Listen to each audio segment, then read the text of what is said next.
Hey everyone, it's Ethan. I will be doing my final video of the Charlotte Super Swiss recap.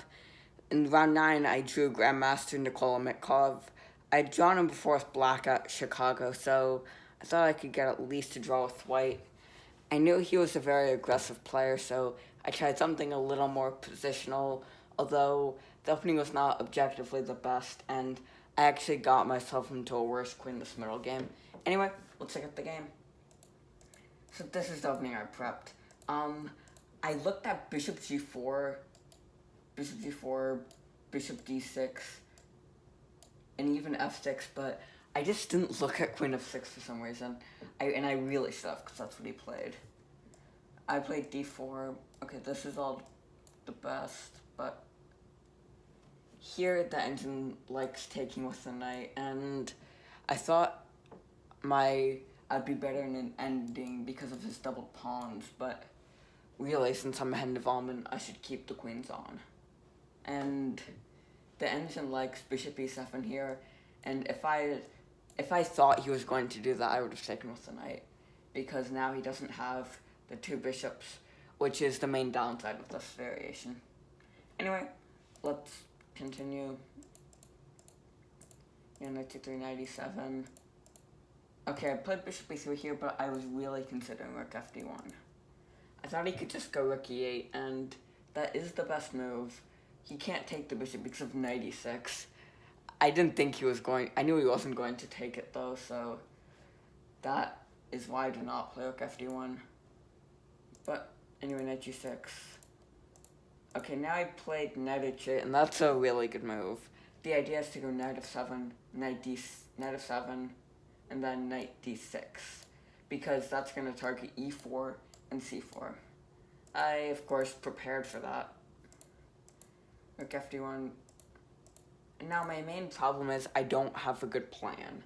Like, he can just slowly make improving moves, and I'm not going to be able to do anything.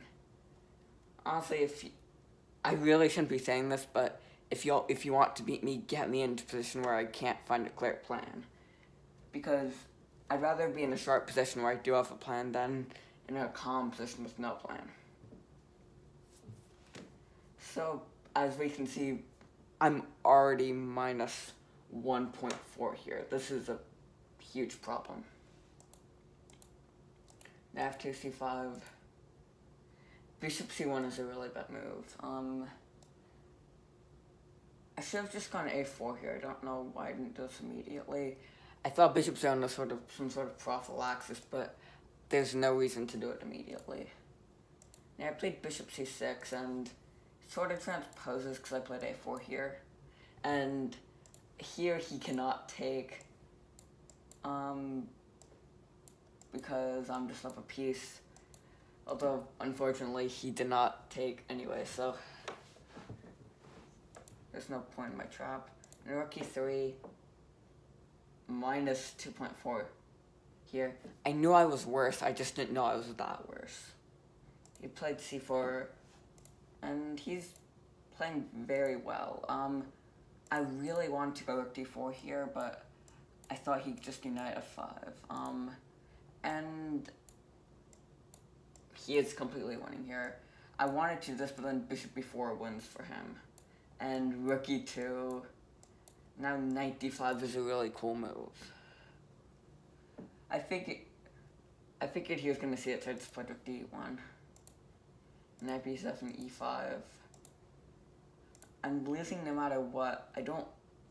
The engine recommends really strange moves. Like, rook takes e5 makes way more sense than knight b5. Rook takes, f takes, bishop b4, rook e2, knight c5. It is a miracle I did not lose this. I really wanted to do this, but I think bishop b. No, what did I not like about this? I think it was just knight d3.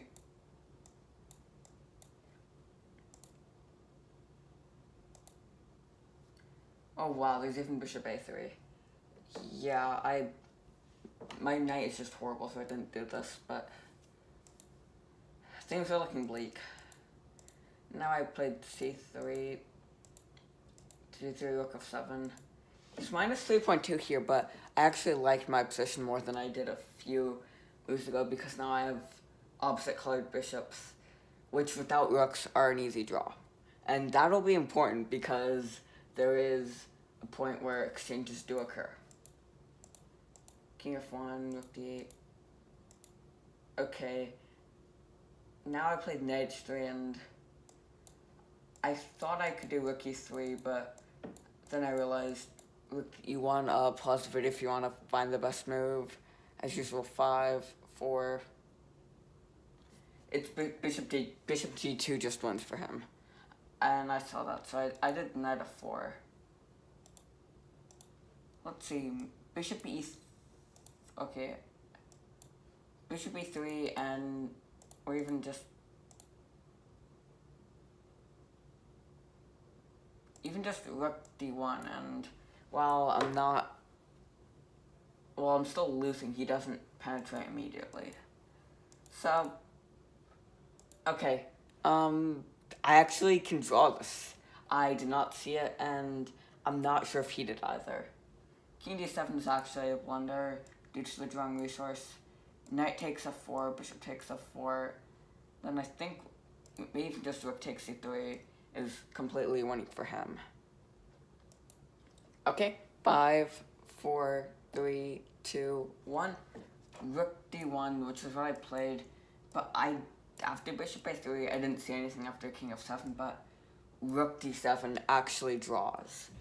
He has to take it because otherwise he just takes knight, and then I take his rook, and of course opposite colored bishop endgames without rooks are usually a draw.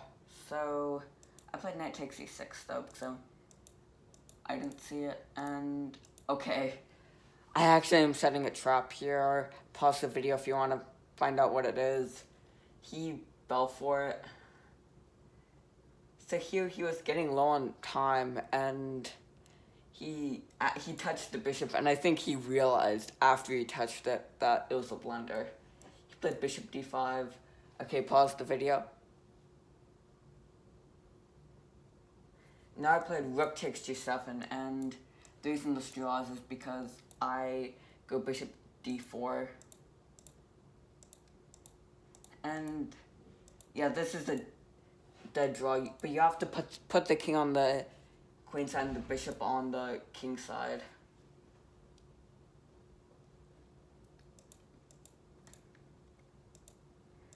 For some reason, he declined to draw in this position, which I was very confused. Although he did try to play on against me in a dead equal position and almost lost, although he found a resource that kept it equal. Okay, here he actually just shook my hand and we agreed on a draw, although I wonder, could I have gone to the TD and claimed a win? Because that usually qualifies as resignation. Write down in the comments what your thoughts are. Okay, let's do some recap. And by recap, I mean lessons. Okay, when you're ahead in development, don't exchange queens. I thought my chances would be better in an endgame, but it was more like a queenless middle game, and exchanging queens gave them time to consolidate. So, yeah, keep the queens on when you're ahead in development, and of course exchange when you're behind.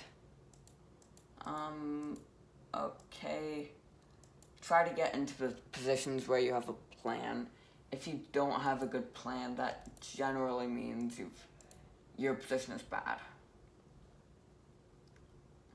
In fact, many positions seem okay until you realize you can't do anything while your opponent can.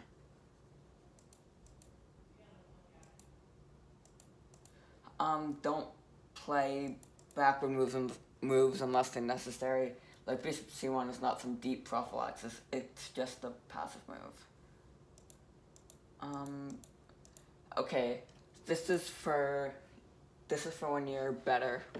Slowly take space, and again, play it slowly, there's no reason to rush. And notice, and again, this is actually from Chess Mood. I mentioned it in the previous video. Ask your pieces if they're happy or not. Like, ask your knight, where is it happiest on? And if you said g6, play the strange move knight h8, because that's gonna get it to where it belongs, d6. So, yeah, he did a great job here. He coordinated all his pieces. He slowly pushed his pawns. Yeah, he totally should have won this game.